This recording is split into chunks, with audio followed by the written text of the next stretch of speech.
প্রিয় ছাত্রছাত্রী, অনলাইন ক্লাসে জানাই সকলকে স্বাগতম। আজকে তোমাদের আলোচনা রাখব মানবদেহের রেচনতন্ত্র।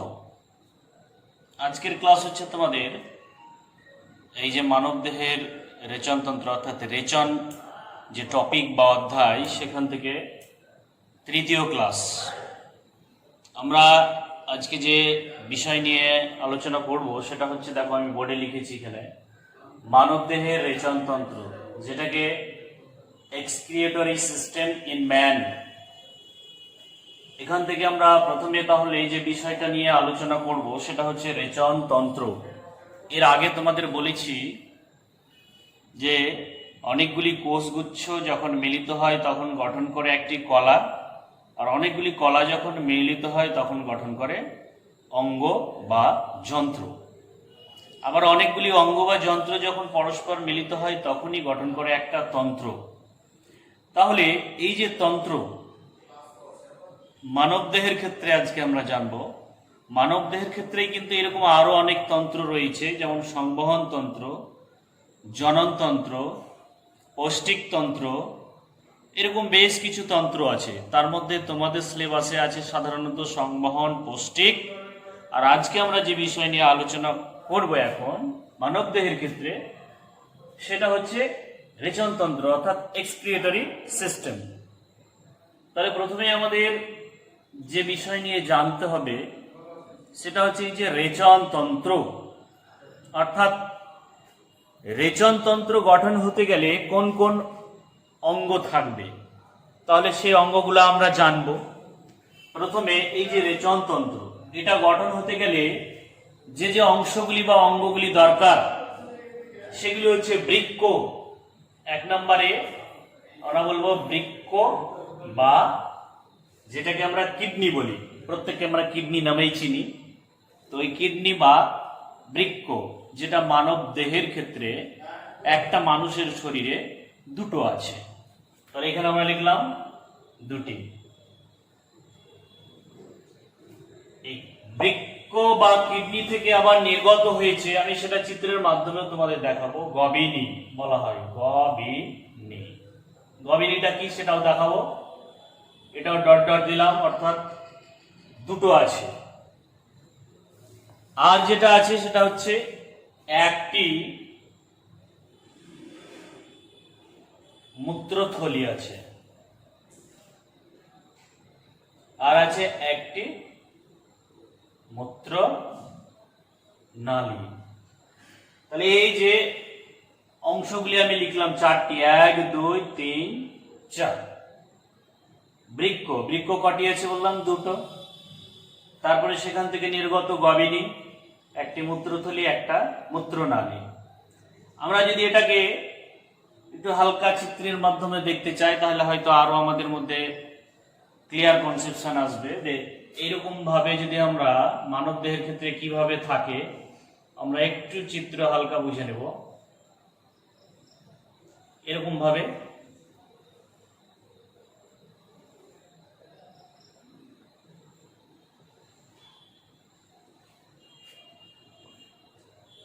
দুই দিকে, অর্থাৎ আমরা প্রথমেই এই বৃক্কের একটু যদি, এখানে দেখো আমি লিখেছি মানব দেহের বৃক্কের অবস্থান, তারপরে আকারটা কেমন, এর বাহ্যিক অভ্যন্তরীণ গঠন, এটা আমরা পরবর্তীতে আসছি। তাহলে একসঙ্গে আমাদের আলোচনা হয়ে যাবে। আমি একটু চিত্রটা আরো একটু দেখিয়ে দিই তোমাদের। মোটামুটি এরকম ভাবে দিলাম। এখান থেকে লম্বা নলাকার অংশ নির্গত হয়, ঠিক তেমন আরো একটা থেকে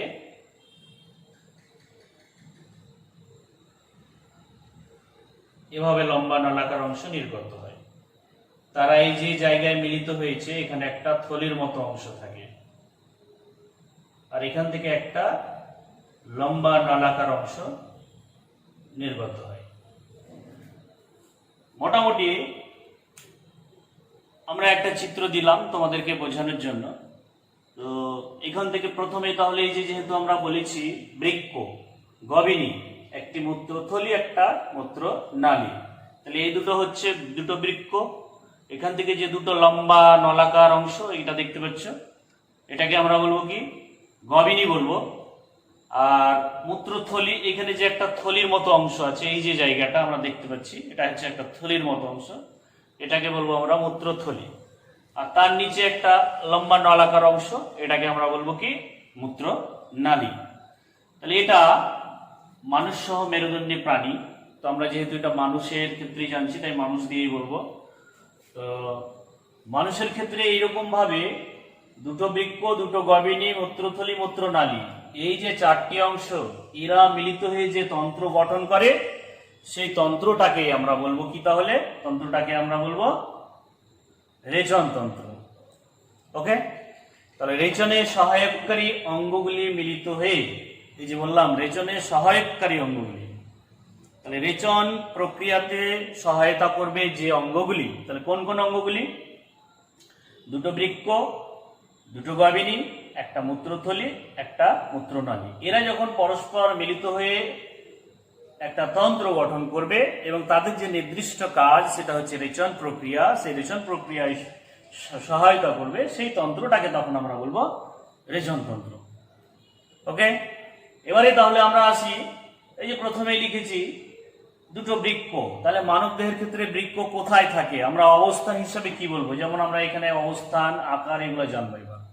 তাহলে যদি অবস্থান বলা হয়, মানব দেহের বৃক্কের অবস্থান যদি বলা হয়, তাহলে অবস্থান বলতে গেলে আমরা বলবো মানব দেহের যে কোমর বা কোটি অঞ্চল, এই যে কোমর বা কোটি অঞ্চল, এই কোমর বা কোটি অঞ্চলে আমাদের মেরুদণ্ড, মাঝ বরাবর যে মেরুদণ্ড রয়েছে দেহের মধ্য রেখা বরাবর বা মধ্য অক্ষ বরাবর, আর ঠিক তার পিছন দিকে, অর্থাৎ এই যে কোমর বা কোটি অঞ্চল, এই জায়গাতে আমাদের দুই সাইডে, একটা বাম দিকে একটা ডান দিকে অবস্থান করে দুটো কিডনি। ঠিক আছে, তো আমরা যদি আরো অবস্থানটা ভালো করে বলতে চাই, তাহলে আমাদের একটু কশেরুকা দিয়ে ব্যাখ্যা করব আমরা। কশেরুকা বলতে আমাদের মেরুদণ্ডের যে হাড়, এইভাবে পরপর পরপর 33 খানা হাড় বা খণ্ড, হাড় দিয়ে কিন্তু আমাদের এই যে ব্যাকবোন, মেরুদণ্ড বা শিরোদাঁড়াটা গঠিত হয়েছে। সর্বপ্রথম দিকে, উপরের দিকে আমাদের এই যে এই জায়গা থেকে মস্তিষ্ক থেকে নির্গত হয়েছে, এই জায়গা থেকে। তো প্রথমে নাম হয়েছে সার্ভাইকাল, তারপরে থোরাসিক, তারপরে লাম্বার, তারপরে স্যাক্রাল, তারপরে কক্সিজিয়াল, এভাবে কিন্তু আমাদের ভাগ রয়েছে। তো সার্ভাইকালের পরে থোরাসিক, থোরাসিককে আমরা সংক্ষেপে লিখব T1, T2, T3, T4, এইভাবে T12, অর্থাৎ 12টি কশেরুকা আছে থোরাসিকা। তো যেটা দ্বাদশ বা 12 নম্বর যে কশেরুকা, সে 12 নম্বর কশেরুকা। আর নিচের দিকে আছে লাম্বার, অর্থাৎ L, তার এখানে T12, এখানে লিখলাম L3, লাম্বার কশেরুকা 3, এর মাঝ বরাবর এই জায়গাতে অবস্থান করে, অর্থাৎ থোরাসিক, দ্বাদশ থোরাসিক কশেরুকার নিচে এবং লাম্বার, তৃতীয় লাম্বার কশেরুকার ঠিক উপরে, এই রকম জায়গাতে কিন্তু আমাদের অবস্থান করছে দুই পাশে, মেরুদণ্ডের দুই পাশে দুটো বৃক্ক বা কিডনি। এবারে আকারটা কিরকম? আকারটা আমরা বলতে পারি অনেকটা, আমরা সবজি হিসেবে যে সিম খাই, বিন বা সিম, তো সিমের যে বীজ, সিমের যে বীজের আকৃতিটা আমরা দেখেছি প্রত্যেকেই এইরকম আকৃতির হয়, অর্থাৎ আমরা এর বেশ কয়েকটা দিক আছে, তোমাদের বইয়েও দেওয়া আছে, সেই দিকগুলা যদি আমরা খেয়াল করি, তো দুটোর মধ্যে আমরা যে কোনো একটাকে দিয়ে যদি খেয়াল করি, তাহলে এটাকে আমরা কি বলবো? ঊর্ধ্ব প্রান্ত, এটাকে বলবো আমরা নিম্ন প্রান্ত। ঠিক আছে, তাহলে ঊর্ধ্ব প্রান্ত, নিম্ন প্রান্ত। আর আমরা বলবো পার্শ্বীয় কিনারা, মানে পাশের দিকের যে কিনারাগুলো হয়, এই যে পাশের দিকে পার্শ্ববর্তী যে কিনারা। তারপরে আমরা বলবো মধ্যবর্তী কিনারা, অর্থাৎ এই যে জায়গাটা, এটাকে আমরা বলবো মধ্যবর্তী কিনারা। আর পৃষ্ঠদেশ, অর্থাৎ একটা সিম বীজ যদি আমরা হাতে নিয়ে দেখতে পাবো একটু ফোলানো, মোটা হয়ে আছে, ফুলে আছে, তো এই উপরের দিক, তাহলে তার অপোজিট ওই দিকটাও হবে, এটাকে আমরা বলবো পৃষ্ঠদেশ। আর একটা হচ্ছে অঙ্কদেশ, অঙ্কদেশ মানে সামনের দিক, অর্থাৎ এই সামনের দিকটাকে বোঝাবো, এটার ক্ষেত্রে এটা সামনের দিক, এটার ক্ষেত্রে এটা সামনের দিক। এই হচ্ছে আমাদের একটা বৃক্কের বাহ্যিক গঠন। তাহলে আকার আমরা বললাম, তার বিভিন্ন দিকটা জানলাম। বাহ্যিক গঠনের ক্ষেত্রে ঊর্ধ্ব প্রান্ত কোনটা, নিম্ন প্রান্ত কোনটা, পার্শ্বীয় কিনারা, মধ্যভাগ, আর জানলাম আমরা অঙ্কদেশ। তাহলে একসঙ্গে কিন্তু আমাদের দেখো বৃক্কের অবস্থানও জানা হলো, বাহ্যিক গঠনও জানা হলো। এবং এই যে রেচনতন্ত্র কাকে বলে সংজ্ঞা আকারে জানলাম। রেচনতন্ত্র গঠনের জন্য কটি অংশ? 4টি অংশ বললাম।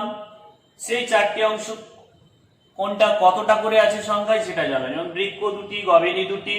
তাহলে এখানে 2টো বৃক্ক দেখতে পাচ্ছ, আর গবিনী 2টো। অর্থাৎ এই যে মধ্যভাগ বা অঙ্কীয় দেশ, এখান থেকে লম্বা যে 2টো নলাকার অংশ নির্গত হয়েছে, এই নলাকার অংশ দুটির নাম গবিনী। তাহলে 2টো গবিনী। আর তাই 2টো গবিনী আবার নিচে যে অংশে মিলিত হয়েছে, একটা থলির মতো অংশে ঢুকেছে বা প্রবেশ করেছে, সেটার নাম হচ্ছে মূত্রথলি। আর মূত্রথলি থেকে মূত্র নির্গত হয়। তাহলে এই মূত্রথলি, তাহলে 2টো বৃক্ক, এই 2টো বৃক্কের কাজ হচ্ছে রেচন পদার্থ উৎপন্ন করা। অর্থাৎ আমাদের যে দেহ, সেই দেহের প্রতিটি সজীব কোষে প্রতিনিয়ত বিপাক ক্রিয়ায়, অর্থাৎ কিছু গঠনমূলক কিছু ভাঙনমূলক প্রক্রিয়ার জন্য নতুন কিছু রাসায়নিক পদার্থ তৈরি হয়। তাদের মধ্যে কিছু ক্ষতিকর, যেগুলা কোষের মধ্যে সঞ্চিত থাকলে কোষের মৃত্যু কিন্তু অনিবার্য। অর্থাৎ কোষের বিভিন্ন ধরনের কাজের মধ্যে ব্যাঘাত ঘটাবে, তখন মৃত্যু ঘটবে। তার জন্য কোষ থেকে সেই দূষিত পদার্থগুলি সেগুলি কি হবে, রক্তের মাধ্যমে চলে আসে এই কিডনি, অর্থাৎ আমাদের দেহের যে প্রধান রেচন নামক যন্ত্র, রেচন প্রক্রিয়ায় সাহায্য করে, সেই যন্ত্রটার নাম হচ্ছে কিডনি। কিডনির মধ্যে চলে আসে রক্তের মাধ্যমে।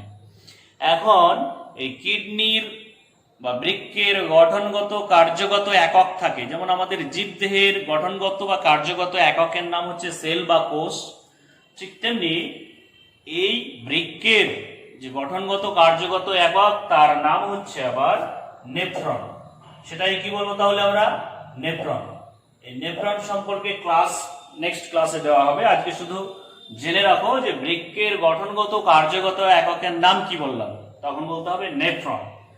তাহলে এদের ভিতরে নেফ্রন থাকে, প্রত্যেকটা বৃক্কে 10 লক্ষ, নিয়ার অ্যাবাউট 10 লাখ করে এই নেফ্রন থাকে। এবং প্রত্যেকটা নেফ্রনে সেই রক্তকে ফিল্টার করে, পরিশ্রুত করে, অর্থাৎ যা যা প্রয়োজনীয় উপাদান সেটাকে নিয়ে নেয়, আর বাকি যেগুলো উচ্ছিষ্ট সেটাকে আলাদা করে দেয়। আলাদা করে দেয় যখন, তখন কি হয়, ওই বৃক্কের যে গবিনী, সেই গবিনী দিয়ে চলে আসে জলের সঙ্গে মিশ্রিত হয়ে মূত্র আকারে মূত্রথলিতে চলে আসে। তাহলে এখানে সাময়িকভাবে জমা হয়, অর্থাৎ আমাদের কোমর থেকে যদি মিলিত হয়ে আসে, তাহলে এই যে নাভি অঞ্চলে ঠিক নিচে একদম এইরকম জায়গায় একটা থলির মতো অংশ আছে, এখানে এসে মূত্রটা সাময়িকভাবে সঞ্চিত হয়। এর কিন্তু একটা নির্দিষ্ট ক্যাপাসিটি রয়েছে যে কতটা ধারণ ক্ষমতা করতে পারবে। তো আমরা মোটামুটি ধরে নিতে পারি যে প্রায় 800 ml, অর্থাৎ 1 লিটার কাছাকাছি 800 ml ধরে নিব আমরা। তারপরে যখন আরো বেশি করে যখন মূত্র আসতে থাকবে, তখন এখানে একটা চাপ সৃষ্টি হয়, তারপরে আমাদের মূত্র ত্যাগের ইচ্ছে হয়। তারপরে মানুষ সহ বিভিন্ন প্রাণী নির্দিষ্ট সময়ে মূত্র ত্যাগ করে, এবং মূত্রের মাধ্যমে যে রেচন পদার্থগুলো, সেগুলো তখন দেহ থেকে বেরিয়ে যায়। এভাবে আমাদের দেহটাকে সুস্থ স্বাভাবিক রাখে। তাই এটাকে আমরা বলবো রেচন তন্ত্র। ওকে, তাহলে রেচন তন্ত্রের বাহ্যিক গঠনটা তো আমরা জানলাম, ঊর্ধ্ব প্রান্ত, নিম্ন প্রান্ত, পার্শ্বীয় কিনারা, পৃষ্ঠদেশ, অঙ্কদেশ, এটা জানলাম। এবারে আমরা এই যে বৃক্ক বা কিডনি দেখতে পাচ্ছি আমরা, এটা কিন্তু একটা আবরণী দিয়ে আবৃত থাকে। মানে এটাকে বাইরের বিভিন্ন আঘাত প্রতিঘাত এসব থেকে রক্ষা করার জন্য একটা পুরু স্তর, অর্থাৎ আবরণী দিয়ে ঢাকা থাকে। সেই আবরণীটার নাম বলা হয় বৃক্কীয় ক্যাপসুল। মনে রাখার মতো নামটা বলবো আমরা কি? বৃক্কীয় ক্যাপসুল। তাহলে আবরণীটার নাম কি বললাম? বৃক্কীয় ক্যাপসুল। কার আবরণীর নাম? বলতে হবে এই যে বৃক্ক বা কিডনি যে আবরণী দিয়ে আবৃত থাকে, খুব ইম্পর্টেন্ট কোশ্চেন, সেটার নাম আমরা তাহলে কি বলবো? বৃক্কীয় ক্যাপসুল। এবার এই বৃক্কীয় যে ক্যাপসুল, এই বৃক্কীয় ক্যাপসুল আবরণী, এটার নাম হচ্ছে আবরণী। আর এই আবরণী যদি বলে কটা স্তর দিয়ে তৈরি থাকে, তাহলে এটা আবার 3টি স্তর দিয়ে গঠিত একটা আবরণী। তাহলে 3টি স্তরের নাম, প্রথম স্তর যেটা থাকবে, সেই প্রথম স্তরটার নাম হচ্ছে তন্তুময় স্তর, অর্থাৎ বাইরের দিকটা তন্তু দিয়ে, তাহলে এটাকে বলবো আমরা তন্তুময় স্তর। 2 নম্বর, তন্তুময়ের পরে আমরা বলবো পেশিময়, তাহলে তারপরে পেশি দিয়ে তৈরি থাকে, তার জন্য পেশিময়। আর 3 নম্বর সুপ্রা প্যারেনকাইমা, সুপ্রা প্যারেনকাইমা। তোমরা অবশ্যই এগুলো নোটিং করবে। দেখো, তাহলে এটা হচ্ছে বৃক্কীয় ক্যাপসুলটা। বললাম কি? বৃক্কীয় ক্যাপসুলটা বললাম যে বৃক্কের যে আবরণীটা, সে আবরণীটার নাম বললাম বৃক্কীয় ক্যাপসুল। তো এই আবরণীটি কটি স্তর দিয়ে গঠিত? তখন আমরা কিন্তু বলবো 3টি স্তর। সেই 3টি স্তর কি? একটা বলবো তন্তুময় স্তর, একটা বলবো পেশিময়, আর একটা বলবো সুপ্রা প্যারেনকাইমা। তো ধরে নাও এটা একটা বৃক্ক বা কিডনি, তাহলে এখানে আমরা যদি 3টি স্তর ভাবি, এটাকে 3টি স্তর দিয়ে একটা আবরণী গঠে দেবো, তাহলে কোন স্তরের নাম কি বলবো আমরা, তাই তো? তাহলে দেখো, প্রথমে এই যে বাইরের দিকে স্তর, একেবারে বাইরের দিকে, সেটাকে বলবো তন্তুময়। ঠিক আছে? তাহলে বাইরের দিকের স্তর যেটা, সেটার নাম হচ্ছে তন্তুময়। তারপরে তাহলে বাইরের দিক থেকে পরপর বলছি, তারপরে এই যে মাঝখানে আছে, এটার নাম হবে পেশিময়। তাহলে প্রথমে হলো তন্তুময় বাইরের দিকে একেবারে, তারপরে নেক্সট অংশ সেটা হচ্ছে পেশিময়, আর একেবারে ভিতরের দিকে সেটার নাম হচ্ছে এবার সুপ্রা প্যারেনকাইমা। তাহলে এই হচ্ছে বৃক্কীয় ক্যাপসুল নামক যে আবরণী 3টি স্তর দিয়ে গঠিত, সেই 3টি স্তরের নাম আমাদের জানা হলো। ওকে, এবারে এই বৃক্ক থেকে, অঙ্কীয় দেশ থেকে বলছে হাইলাম অংশ বলা হয়, এই অংশটাকে হাইলাম। হাইলাম আবার আমাদের কোশ্চেন আসতে পারে, অর্থাৎ বৃক্কের যে অঙ্কীয় দেশ মানে সামনের দিক, এটা সামনের দিক, এটা সামনের দিক। তাহলে এই সামনের দিক বা অঙ্কীয় দেশ থেকে, যেখান থেকে এই যে দুটো লম্বা নালী নির্গত হচ্ছে দুটো থেকে, তাহলে লম্বা নালী দুটোর নাম কি? গবিনী। তাহলে বৃক্কের যে অংশ থেকে গবিনী নির্গত হয়, আবার বলি, বৃক্কের যে অংশ থেকে গবিনী নির্গত হয়, এই অংশটার নাম হবে হাইলাম। কি বললাম? এটার নাম দিলাম, এই অংশটার নাম হবে হাইলাম।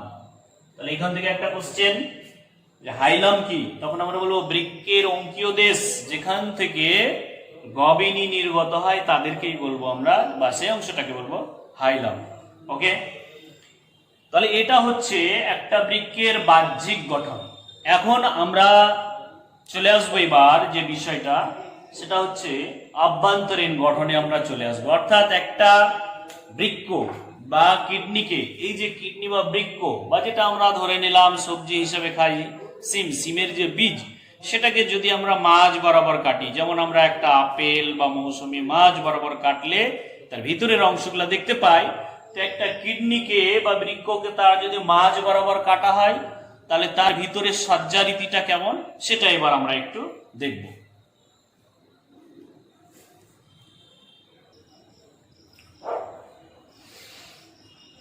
তাহলে এবারে আমরা চলে আসি বৃক্কের অভ্যন্তরীণ গঠন।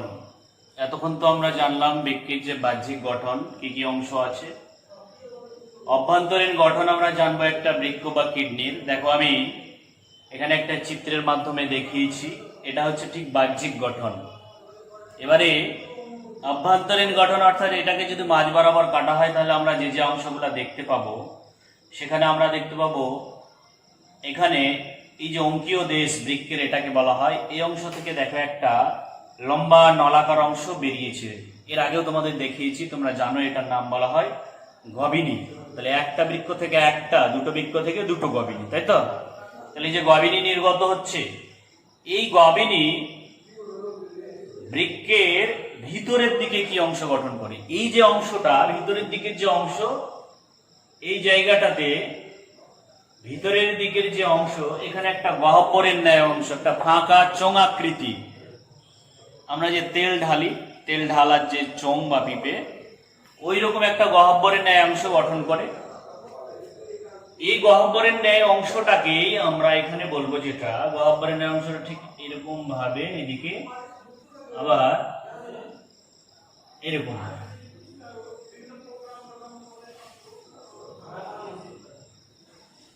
এরকম ভাবে এই অংশটা একটা গহ্বরের ন্যায় অংশ গঠন করে ভিতরের দিকে। যখনই ভিতরের দিকে এরকম একটা গহ্বরের ন্যায় অংশ গঠন করে, তখন এই অংশটার নাম আমরা বলবো বৃক্কীয় সাইনাস। আবারও বলছি, এই বৃক্কের আভ্যন্তরীণ গঠনে যেটা প্রথম অংশ দেখতে পাই, সে অংশের নাম আমি দেখো লিখেছি বৃক্কীয় সাইনাস। কিভাবে গঠন করে তখন বলতে হবে, বৃক্কের অঙ্কীয় দেশে বা সম্মুখ ভাগ থেকে, যেখান থেকে হাইলাম যেটাকে বলা হয় হাইলাম, যে অংশ থেকে গবিনী উৎপন্ন হয়, সেই গবিনীটা বৃক্কের ভিতরের দিকে একটা চোঙের আকৃতি এরকম গহ্বরের ন্যায় অংশ গঠন করে। এই গহ্বরের ন্যায় অংশটাকে আমরা বলবো কি, এটাকে আমরা বলবো বৃক্কীয় সাইনাস। এবার এই বৃক্কীয় যে সাইনাস, এটাকে আবার দুটি ভাগে ভাগ করা হয়। একটাকে ভাগ করা হয় মেজর ক্যালিক্স, আর একটাকে ভাগ করা হয় মাইনর ক্যালিক্স। মেজর বলতে এখানে বৃহৎ বা বড়, আর মাইনর বলতে এখানে ক্ষুদ্র বা ছোটকে বোঝাবে। ঠিক আছে, কেন নাম হলো মেজর ক্যালিক্স? অর্থাৎ যে গহ্বরের ন্যায় অংশ বৃক্কীয় সাইনাস, এই যে বৃক্কীয় সাইনাস বলছি এটাকে, ঠিক আছে, এই বৃক্কীয় সাইনাসটা আবার ছোট ছোট শাখায় এখানে ভাগ হয়ে যায়, 2 থেকে 3টি। আমি দেখো এখানে লিখেছি 2 থেকে 3টি, তাহলে একটা হলো। আমরা যদি ভাগটা আবার এখানে দেখাই, তাহলে একটা,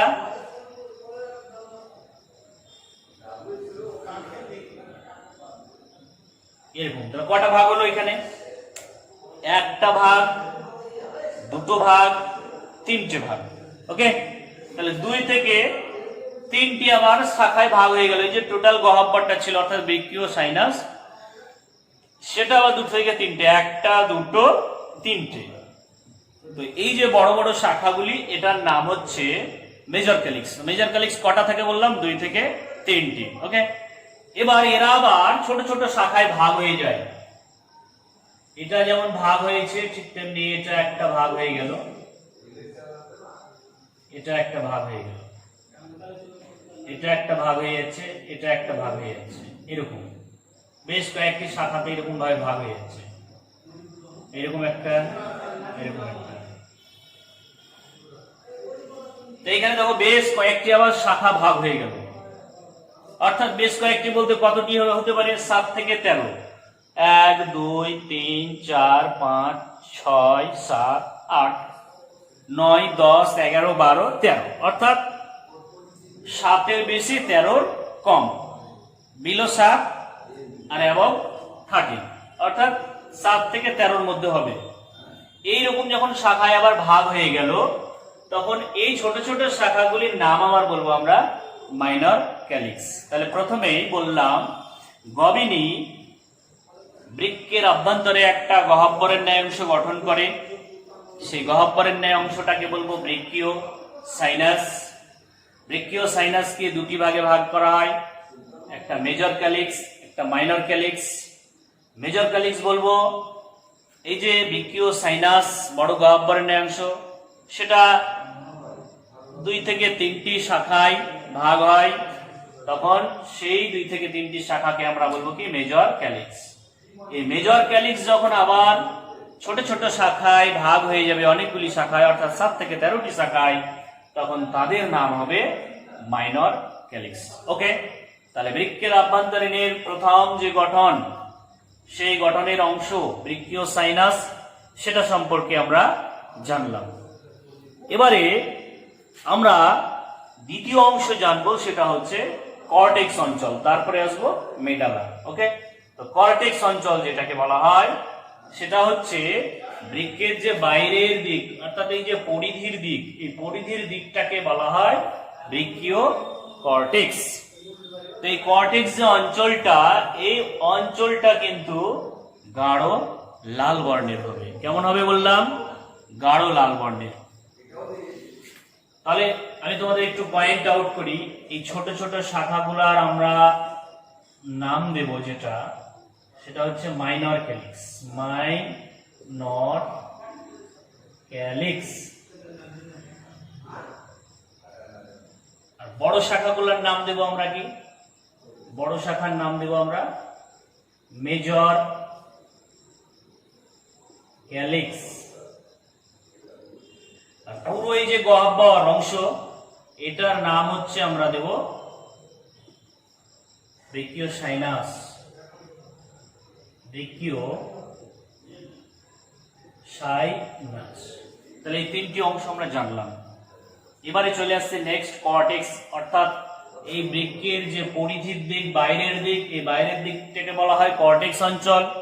এটা হবে কেমন? গাঢ় লাল বর্ণের। কেন? তার কারণ ওই যে বৃক্কের গঠনগত কার্যগত একক, তার নাম কি এর আগেই বলেছি তোমাদের, তার নাম হচ্ছে নেফ্রন। নেফ্রনের ছবি এঁকে পরবর্তী ক্লাসে দেখানো হবে। বেশিরভাগ নেফ্রন এই কর্টেক্স অঞ্চলে অবস্থান করে, ঠিক আছে? এই জন্য গাঢ় লাল বর্ণের হয়। এটাকে আবার দুটো ভাগে ভাগ করব, সুপারফিশিয়াল কর্টেক্স আর জাক্সটা মেডুলারি কর্টেক্স। সুপারফিশিয়াল কর্টেক্স অর্থাৎ এই কর্টেক্স বাইরের দিকটাকে যদি টোটাল আবার তিনটি ভাগে ভাগ করা হয়, বাইরের দিকটাকে আবার তিন ভাগে ধরে নিলাম, মোট অনুপাত ধরলাম কত? 3 ভাগ। তো 3 ভাগের মধ্যে 2/3 ভাগ অর্থাৎ বাইরের দিকে থাকবে সুপারফিশিয়াল। তাহলে একেবারে বাইরের দিকটাকে আমরা লিখব কি? সুপারফিশিয়াল কর্টেক্স, ডট ডট দিলাম। আর তার থেকে একটু ভিতরের দিকে থাকবে, তখন সেটাকে আমরা বলবো জাক্সটা মেডুলারি কর্টেক্স। আমি এখানে লিখেছি, ওখানে লিখলাম, এখানে সুপারফিশিয়াল কর্টেক্স। তাহলে 2/3 অংশ হবে সুপারফিশিয়াল বাইরের দিকে, আর জাক্সটা মেডুলারি 1/3 অংশ বা ভাগ। অর্থাৎ কর্টেক্স অঞ্চল যেটা গাঢ় লাল বর্ণের হবে, কর্টেক্স অঞ্চলের, সেটাকে আমরা দুটো ভাগে ভাগ করলাম, মোট 3 ভাগ। তার মধ্যে একটা অর্ধেকটা হচ্ছে সুপারফিশিয়াল কর্টেক্স অর্থাৎ 2/3 বেশি অংশ জুড়ে, আর জাক্সটা মেডুলারি হবে 1/3 অংশ, ঠিক আছে? তাহলে প্রথমটা হচ্ছে সুপারফিশিয়াল কর্টেক্স, সেটা থাকবে 85%। যদি আমরা টোটালটাকে আবার যদি 100 ভাগ করি, শতকরা হিসেবে যদি আমরা দেখতে চাই যে কত পার্সেন্ট নেফ্রন কোন দিকে থাকে, এই কর্টেক্স অঞ্চলটাতে টোটাল আবার যেমন ভাগের হিসেবে 3 ভাগ, 3 ভাগের মধ্যে 2 ভাগ থাকে সুপারফিশিয়াল, আর জাক্সটা মেডুলারি থাকে 1/3 ভাগ, মানে 1 ভাগ, ঠিক আছে? 3 ভাগের 1 ভাগ। এবার এটাকে যদি আবার শতকরা 100% ধরে নেই, তাহলে কত পার্সেন্ট কোন দিকে থাকবে? সুপারফিশিয়াল কর্টেক্সে থাকবে 85%, 85%, আর জাক্সটা মেডুলারি কর্টেক্সে থাকবে শতকরা 15%। ওকে, তাহলে এটা হচ্ছে আমাদের কর্টেক্স অঞ্চল। কর্টেক্স অঞ্চলে কোনটা কি অংশ থাকে সেটা আমরা বলে দিলাম। এই কর্টেক্স অঞ্চলে আরো থাকে, আমরা যখন নেফ্রনের গঠন জানবো তখন সেই নেফ্রনে হ্যান্ডলির লুপ, হ্যাঁ, তারপরে আরো থাকবে পরাসংবর্ত নালিকা, বায়োম্যান ক্যাপসুল ইত্যাদি বিভিন্ন অংশ আছে। তো এই যে অংশ, এই অংশগুলোতে কিন্তু ওই বায়োম্যান ক্যাপসুল, গ্লোমেরুলাস ইত্যাদি অংশগুলো থাকবে, আর এই জায়গাগুলোতে হ্যান্ডলিং লুপ থাকবে, ঠিক আছে? এবারে মেডাল অঞ্চল, তৃতীয় যে অংশ, অভ্যন্তরীণ গঠনের তৃতীয় অংশ, সেখানে আমরা দেখতে পাবো কিছু পিরামিডের মতো অংশ। তাহলে বৃক্কের ভিতরে মেডাল অঞ্চলে, কোথায় মেডাল অঞ্চল? কর্টেক্স বাইরের দিকটাকে, আর ঠিক তার ভিতরের দিকটাকে আমরা বলবো কি? মেডাল অঞ্চল। তো বাইরের দিকটা কেমন দেখতে বললাম? কালারের দিক দিয়ে যদি বলা হয় তখন বলতে হবে গাঢ় লাল বর্ণের, ঠিক আছে? আর মেডাল অংশ যখন আসবো, এই মেডাল অংশ তখন বলতে হবে হালকা লাল বর্ণের। কেননা এই অংশে নেফ্রনের সংখ্যা খুব কম থাকে, কিন্তু কর্টেক্স অঞ্চলে পরিধির দিকটাতে নেফ্রনের অংশ বেশি থাকে। তাহলে বৃক্কীয় পিরামিড বলবো আমরা, অর্থাৎ এর ভিতরের দিকে কিছু পিরামিডের মতো অংশ। মানে আমি এই যে এরকম ভাবে দেখাচ্ছি তোমাদের, দেখো এরকম ভাবে একটা অংশ আঁকলাম পিরামিডের মতো, ঠিক আছে? আচ্ছা, তাহলে আর একটা যদি আঁকি,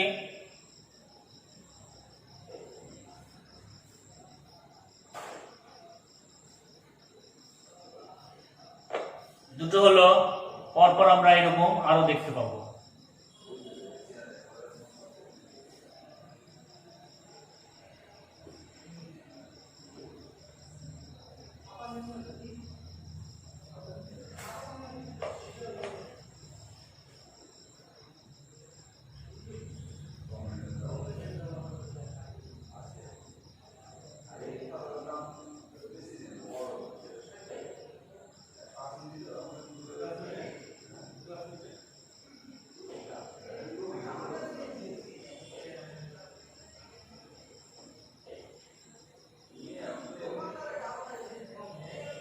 শেষের আর একটা এঁকে দেই।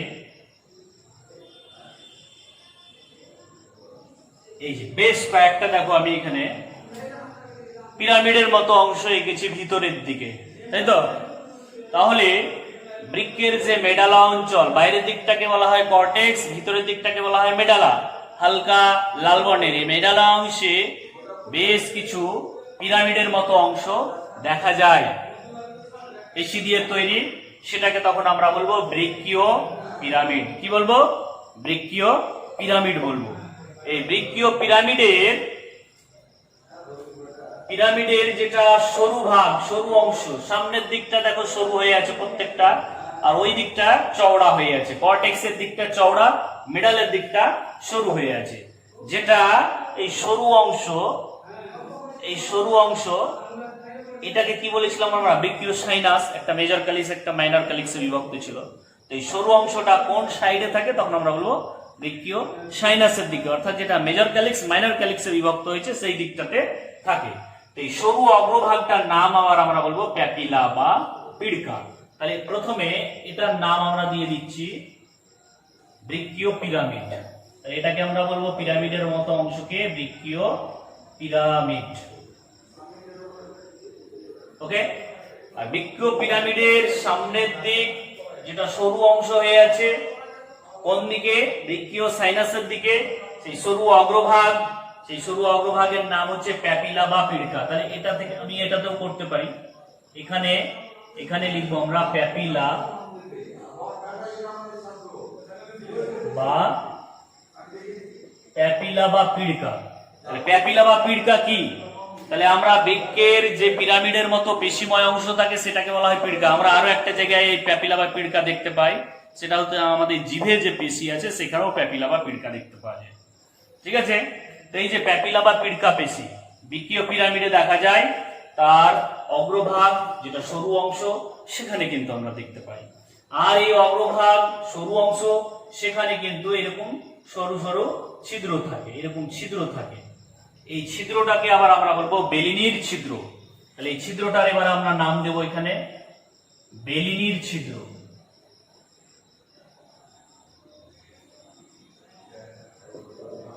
বেলিনির ছিদ্র। তাহলে দেখো মেডাল অংশে বেশ কিছু গুরুত্বপূর্ণ অংশগুলো আমরা নাম জানলাম। এখানে প্রথমটার নাম বললাম আমি বৃক্কীয় পিরামিড, অর্থাৎ পিরামিডের মতো অংশ দেখা যায় যেগুলা পেশি দিয়ে তৈরি। আচ্ছা, পিরামিডের মতো অংশের অগ্রভাগ যেটা সরু ভাগ সেটা সাইনাসের দিকে থাকে, বৃক্কীয় সাইনাসের দিকে। আর এই সরু অগ্রভাগটার নাম হচ্ছে তখন প্যাপিলা বা পিডকা। আর ওই অগ্রভাগে যে ছিদ্রটা থাকে সেই ছিদ্রটার নাম হচ্ছে বেলিনির ছিদ্র। ওকে। এবারে দেখো এই ছিদ্র দিয়ে কি হয়, তাহলে এটা আগে আমাদের বুঝতে হবে। এই ছিদ্রগুলি কিন্তু যুক্ত থাকে মাইনর ক্যালিক্স, মাইনর ক্যালিক্স থেকে মেজর ক্যালিক্স, মেজর ক্যালিক্স থেকে টোটাল বৃক্কীয় সাইনাস দিয়ে এটা গবিনী হয়ে এখানে কি থাকবে? একটা থলির মতো অংশ। তোমাদের জানা, এর আগেই দেখিয়েছিলাম থলির মতো অংশ থাকবে, সেটার নাম হচ্ছে মূত্রথলি। ওকে। তাহলে দেখো প্রথমে এখানে রক্তকে ফিল্টার বা পরিশ্রুতকরণ করা হচ্ছে নেফ্রনের মাধ্যমে। নেফ্রনের আমি চিত্র দেখাইনি, বলেছি পরের ক্লাসে দেখাবো। ওই নেফ্রনের মাধ্যমে হওয়ার পর সেটা ব্যামেন ক্যাপসুল, গ্লোমেরুলাস ইত্যাদি হয়ে লাস্টে তার যে লাস্ট অংশ সংগ্রাহী নালিকা সেখান দিয়ে চলে আসে আমাদের এই যে বৃক্কীয় পিরামিড। এই বৃক্কীয় পিরামিড সেখানে বেলিনির ছিদ্র হয়ে চলে আসে মাইনর ক্যালিক্স, তারপরে মেজর ক্যালিক্স, তারপরে গবিনী হয়ে মূত্রথলি, তারপরে মূত্রনালী হয়ে দেহ থেকে মূত্রকে নির্গত করছে। এই হচ্ছে আমাদের একটা বৃক্কের আভ্যন্তরীণ গঠন। আমি বিভিন্ন অংশগুলির নাম লিখেছি, ছোট ছোট আকারে পয়েন্ট আউট করেছি, তোমরা টুকবে যাতে তোমাদের সুবিধা হয়। নোটিং করেছি, চিত্রটা তোমরা এইভাবে এঁকে বিভিন্ন অংশগুলি চিহ্নিত করবে। কেমন? এবারে আমরা লাস্ট আরেকটু বিষয় নিয়ে আলোচনা করব, তারপরে শেষ করব, সেটা হচ্ছে বৃক্কের কাজ। তাহলে এবারে আমরা যেটা আসবো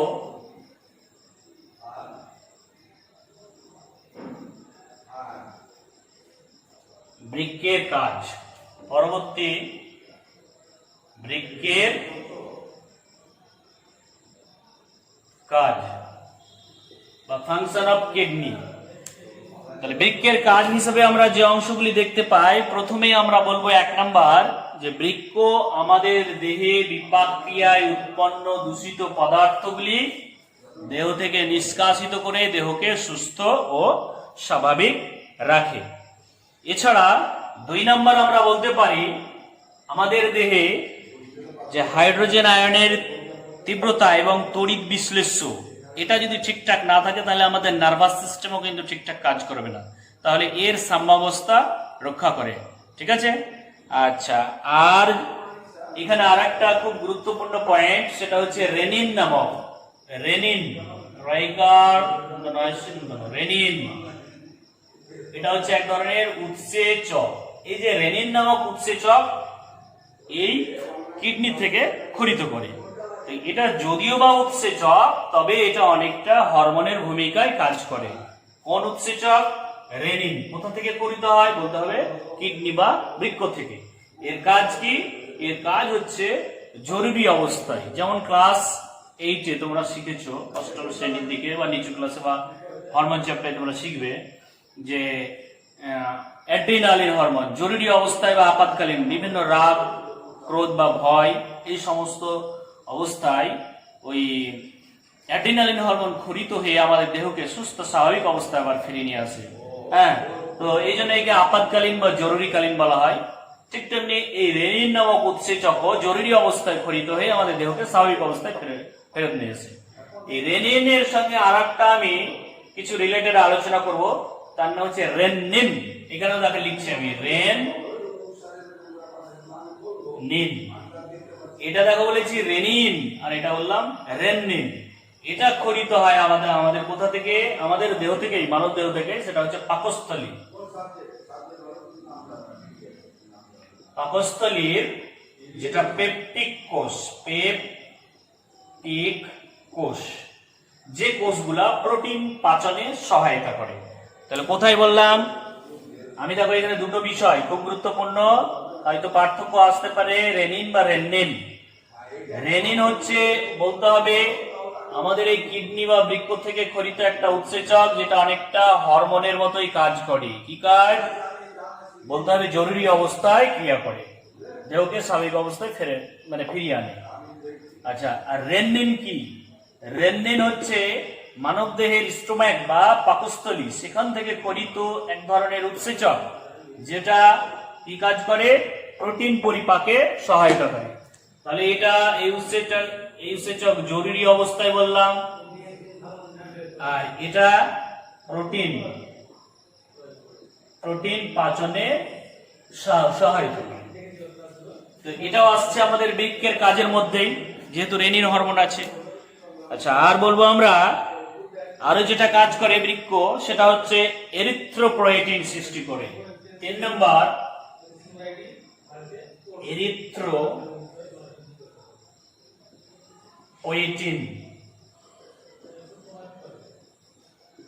এরিথ্রোপয়েটিন নামক উপাদান সৃষ্টি হয় অস্থির যে মানে আমাদের হাড়ের যে লাল মজ্জা অংশ আছে, সেখানে এরিথ্রোপয়েটিন নামক উপাদান উৎপন্ন করে বলেই কিন্তু আমাদের ওই যে আরবিসি বা রেড ব্লাড কর্পাসেল অর্থাৎ লোহিত রক্তকণিকা, সেটা কিন্তু সৃষ্টি হতে সাহায্য করে। আর লাস্ট আমরা বলবো যে এই বৃক্কের মাধ্যমে আমাদের দেহে এমন কিছু রেচন পদার্থ যাদের নাম হচ্ছে হিপিউরিক অ্যাসিড, তারপরে যেমন আছে বেনজোইক অ্যাসিড ইত্যাদি, এগুলাকেও ক্ষরণ করে। ঠিক আছে, তাহলে এই ধরনের উপাদানও ক্ষরণে সহায়তা করে। তাহলে বৃক্কের কাজ হিসেবে বেশ আমরা 4 থেকে 5টি পয়েন্ট জানলাম, তোমরা এগুলাকেও নোটিং করবে। এর পরবর্তী ক্লাস নেফ্রন সম্পর্কে হবে। আজকের ক্লাস তোমাদের এই অবধি।